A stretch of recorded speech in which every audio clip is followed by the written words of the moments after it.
I'd like to start this week's episode with the most Captain Obvious statement of all time. This is a different hockey team when Auston Matthews is in the lineup for a multitude of reasons. That was obvious as it gets. Yes, for a multitude of reasons. Selfishly, my enjoyment of watching them, first and foremost, is significantly higher. Yeah. Like, it's tough. It's tough watching them without 34 in the lineup. It's tough. Yeah, obviously. He's the franchise guy, and I honestly think the other night he looked like Connor McDavid.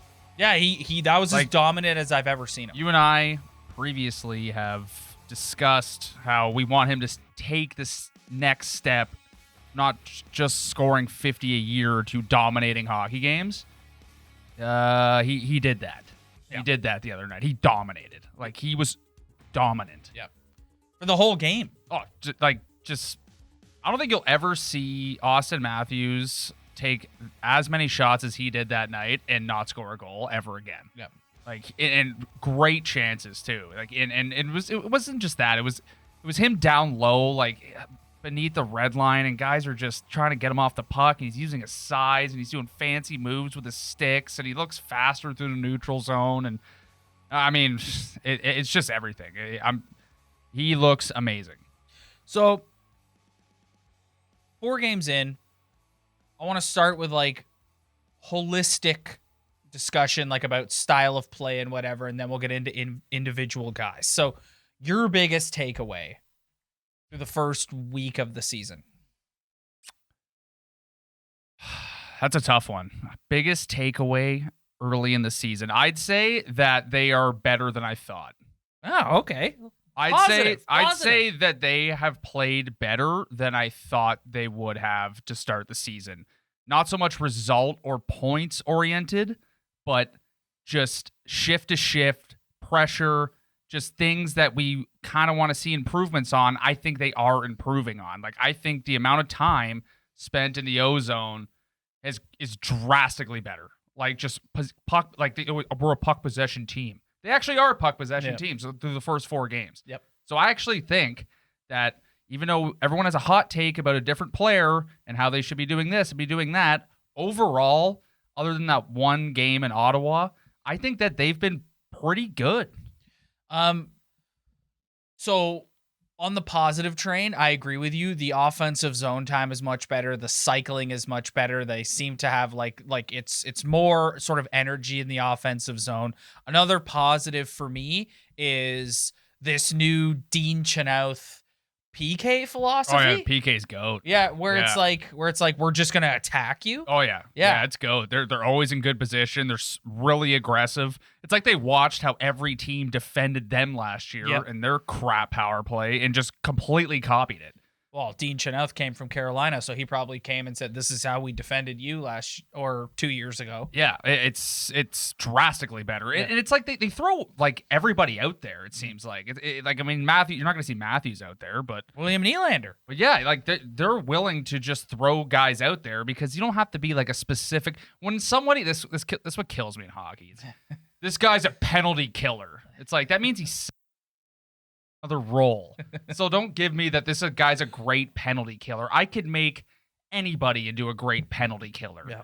But Mitch Marner has turned into a pretty good penalty killer, and they're playing this style that this system that he's put in place to a T, and it's looked very good so far.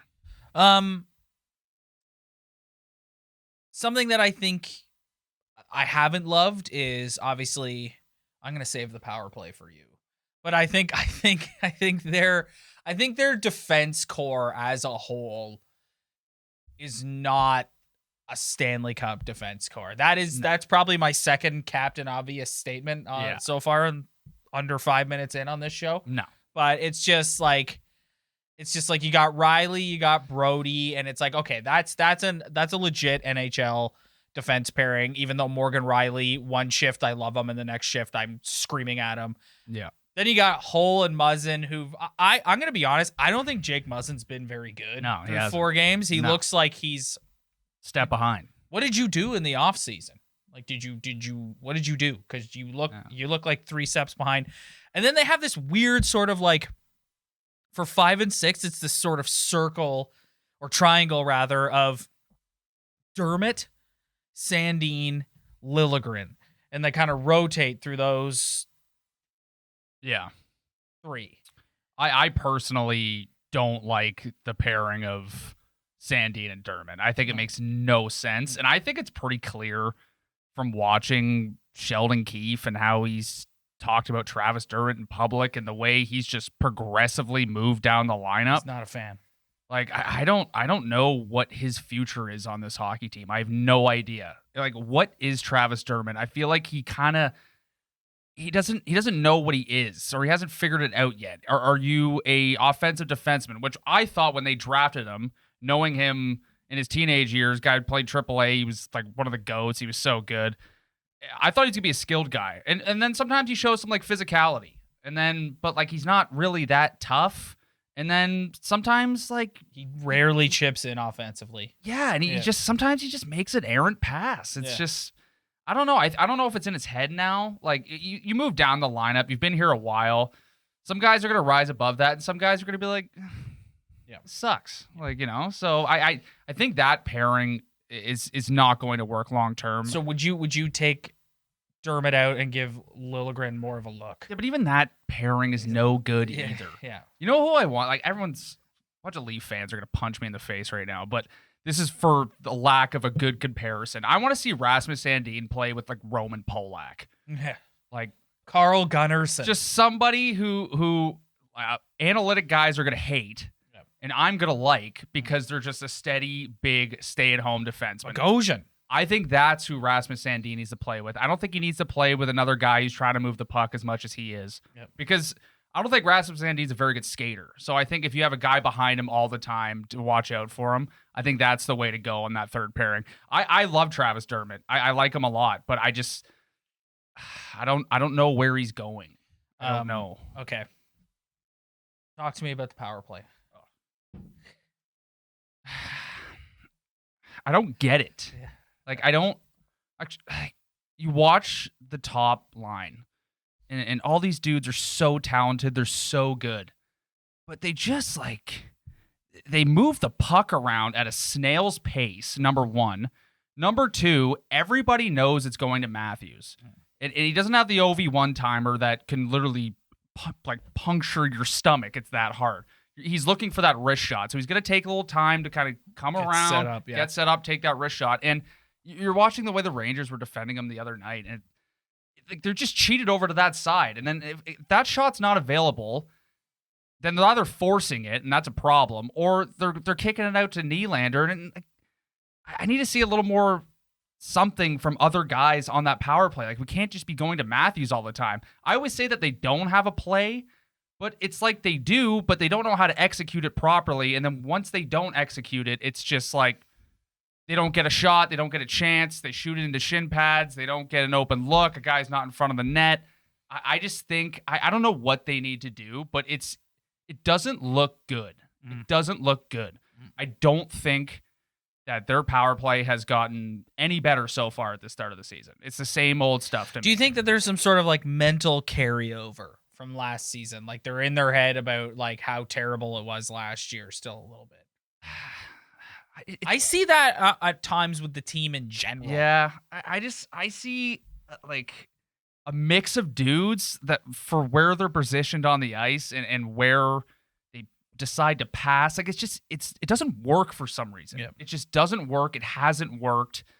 And moving Marner to the middle of the ice, oh, wow. And now he's just out of the play completely. Like, if you put him in the middle of the ice, he didn't touch the puck on the power play. And if he does, it's a quick little shot that is just it's not good. They need to find another scoring threat other than Auston Matthews, which William Nylander can be. Yeah. So maybe toss it to Nylander's side. Yeah. Let him shoot the puck more. I don't know, man. They got to figure it out. But those mix of guys, it's not working. Yeah. So I want to talk about specific players here. We already talked about Auston Matthews. I want to go to Mitch Marner. The performance through the first week of the season has not been great. But to me, it's I look at Mitch Marner and I think here's a guy who, fair or unfair, right or wrong, took the punishment for what happened in the Habs series. Like he got torched all offseason, and I see that in his play. He looks like a guy to me who is gripping the stick way too hard, who is absolutely petrified to make a mistake. He's out there kind of buzzing around. He's not taking the game over like he normally does. To me, he just looks like a guy. So the point I'm trying to make here is I'm worried about him. There's some guys, one guy in particular on this team that I'm very worried about. I'm not really worried about Mitch Marner. I think he's just got to play. He's got to get the kinks out, and he'll get going. It's just, don't worry about it. Go out there, play your game, learn. Like, go and see a sports psychologist. Do something. Yeah. Learn how to block the noise. Go talk to William Nylander. Yeah, William Nylander took a beating from half of this fan base since the moment he showed up, including and look at him now. Yeah, including you, and look at him now. Yeah. He's one of their best players. Yeah, I mean, you can't say that Marner hasn't gotten chances this year. Like, he's always in the thick of things in the ozone. It's just, if he's not producing, then like, what is he doing, really? I know he's getting chances, and when you get chances, they're eventually going to go in, and he's too skilled, blah, blah, blah, blah, blah, but he needs to produce. Like, it's just flat out. He's that good. He's that dominant. He's that good at getting points in the NHL that he needs to start producing. And I think he's been okay. But you need to start producing. Let's dovetail into William Nylander. William Nylander is a brand new man.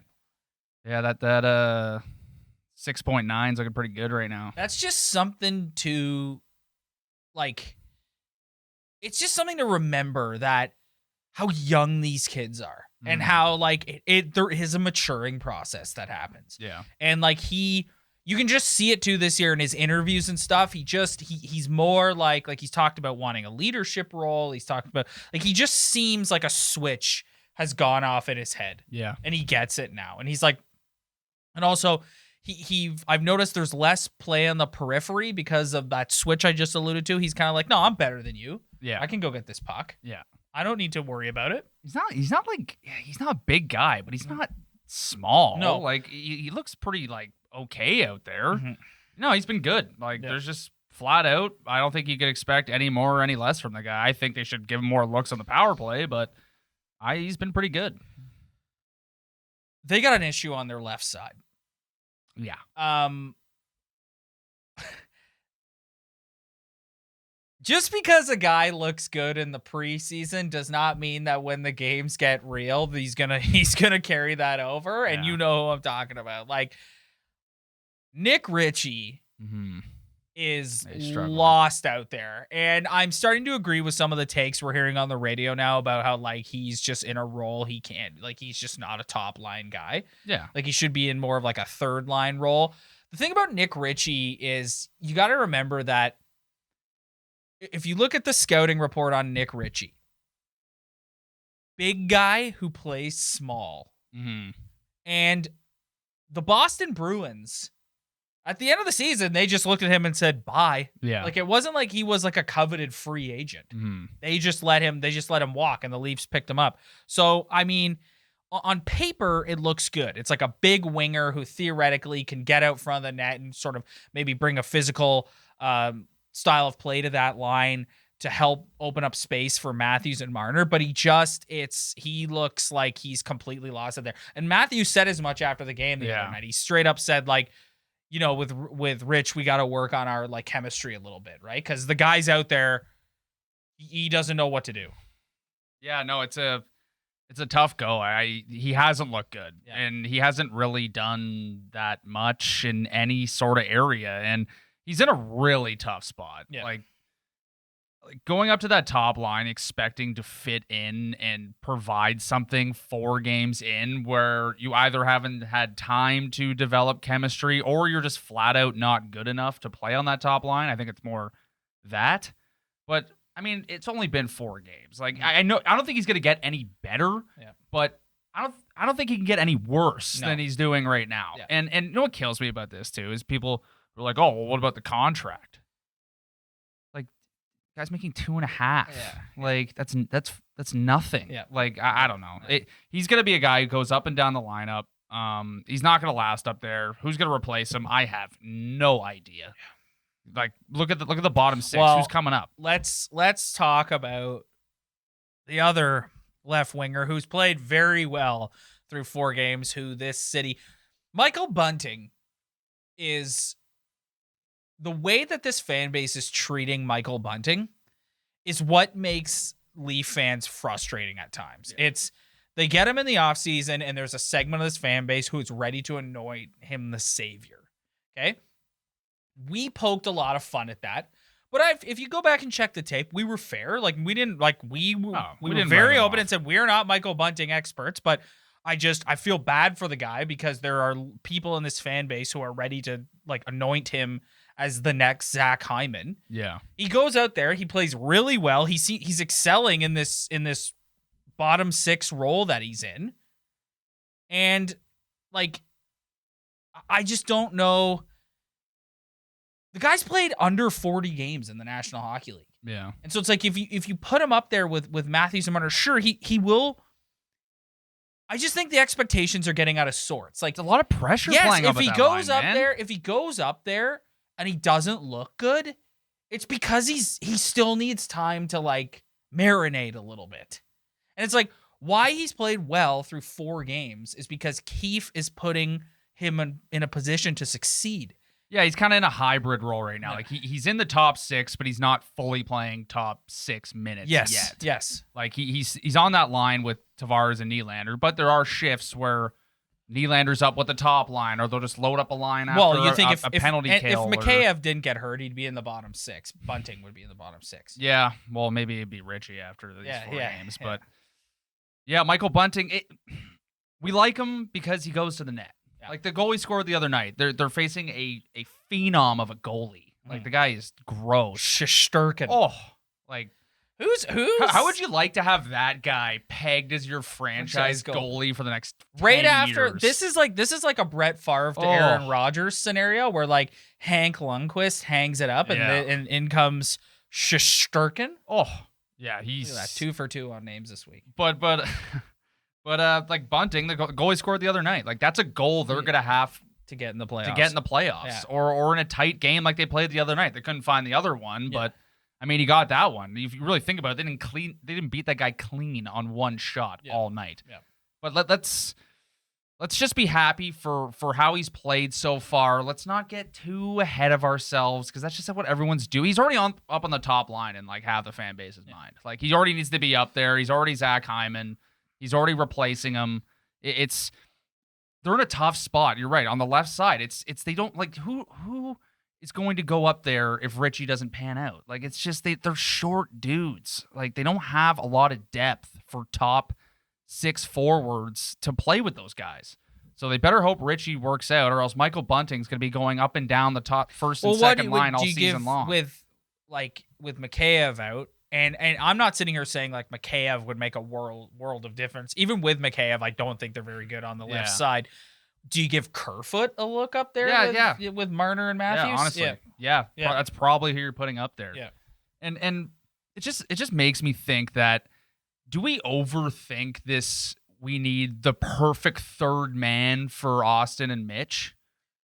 Like, I feel like Nick Ritchie's definitely not getting it done. Yeah. But, like, I feel like sometimes people are just trying to find that just perfect fit. And it's his name is Zach Hyman. He plays for the Edmonton Oilers. You need to find a dude who's just pretty good and does good things around the ice. Yes. You don't need to find a guy who's going to be reading off Matthews, because he can't read off Matthews because he's not as good as Auston Matthews. Yeah. There's only 2 guys on this team with the high enough skill level to play together. It's Marner and Matthews. Their IQs are huge. It's hard for a guy to step in there and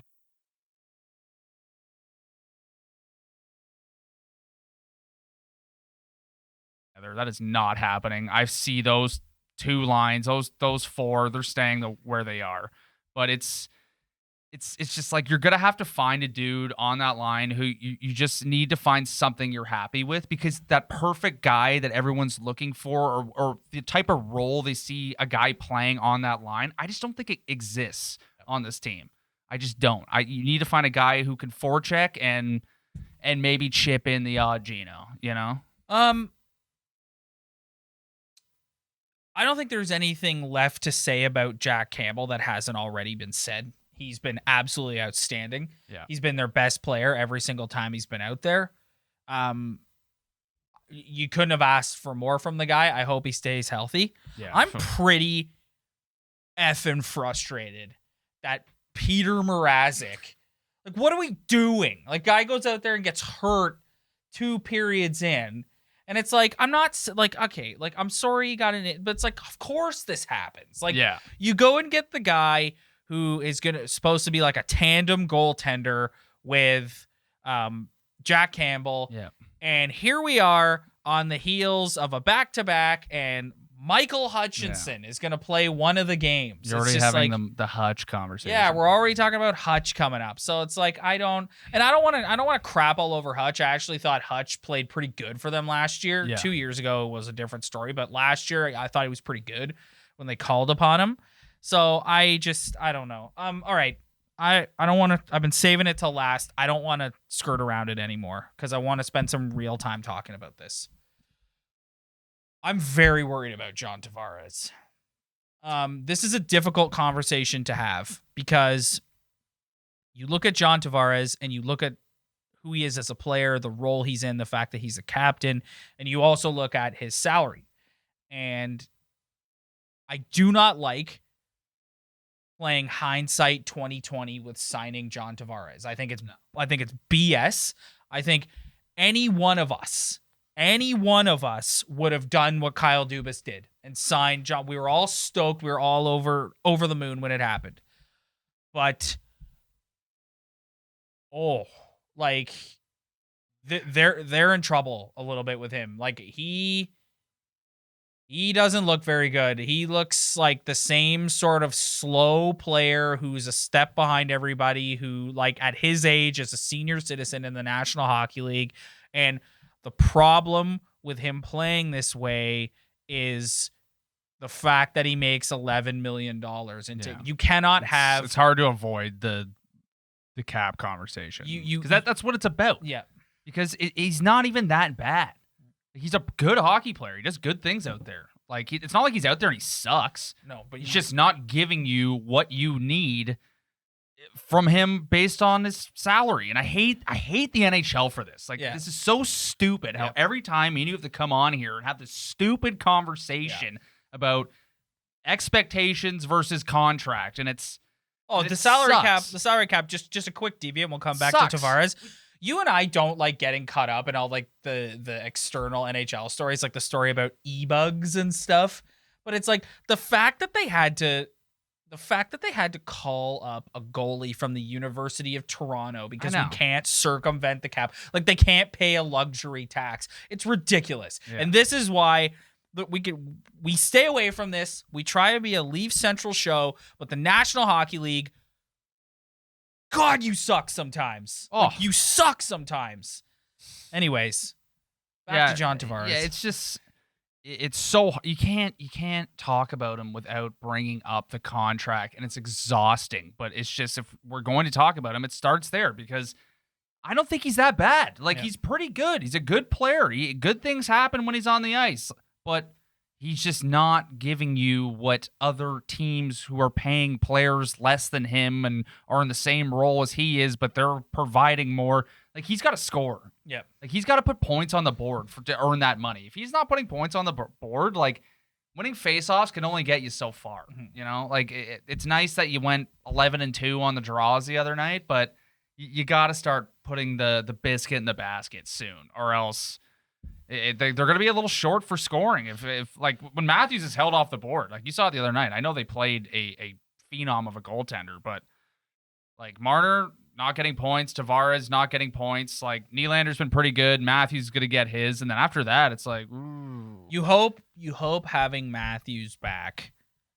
puts Tavares in a more advantageous situation, but therein lies the problem, in that, like, you cannot be paying your second line centerman who plays like a second line to third line centerman, Yeah, $11 million.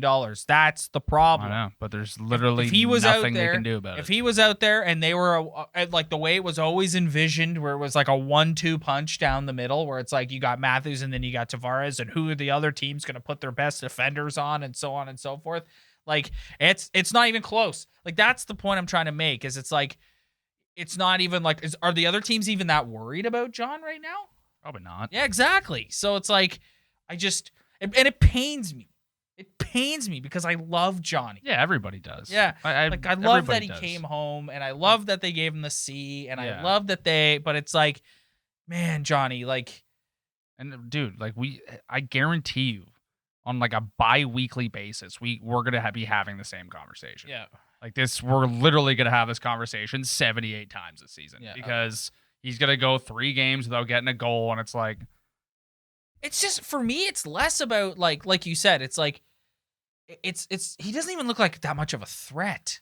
I know, but like, he's not a bad player. No, like, he's not. No, he's not. I hate. It's like, I don't like being like, this guy's playing like shit right now. Cause I don't think he's playing like shit. Mm-hmm. It's just, it's not scoring. He's not providing anything. And like you said, it's actually the perfect way to put it. He's not a threat on the ice. No, he's not. He's a guy who's down low, who can tip in pucks and bang in goals. But like, is he curling around for a beauty anymore? No, like, no. Rarely. Like, so,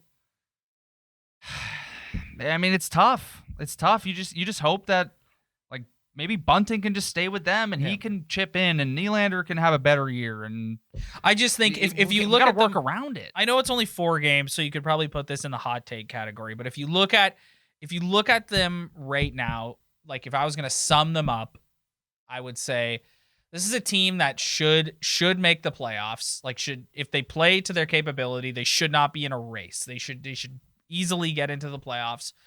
But do they have the defense core? No.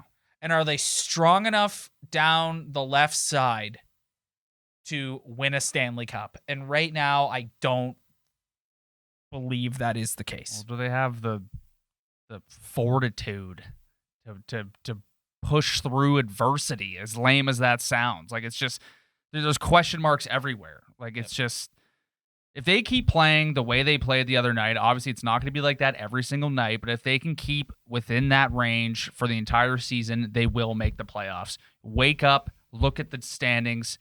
Buffalo's 3-0. Detroit's 3-0-1. Buffalo Sabres. Yeah, like the Habs are done already. Like the season's over. Might as well cancel the season. If I'm the Habs, just lose 82. Like get the first overall pick. They're like done. You don't have Carey Price. You don't have Shea Weber. Yeah. I hope that doesn't come back to bite me. Yeah.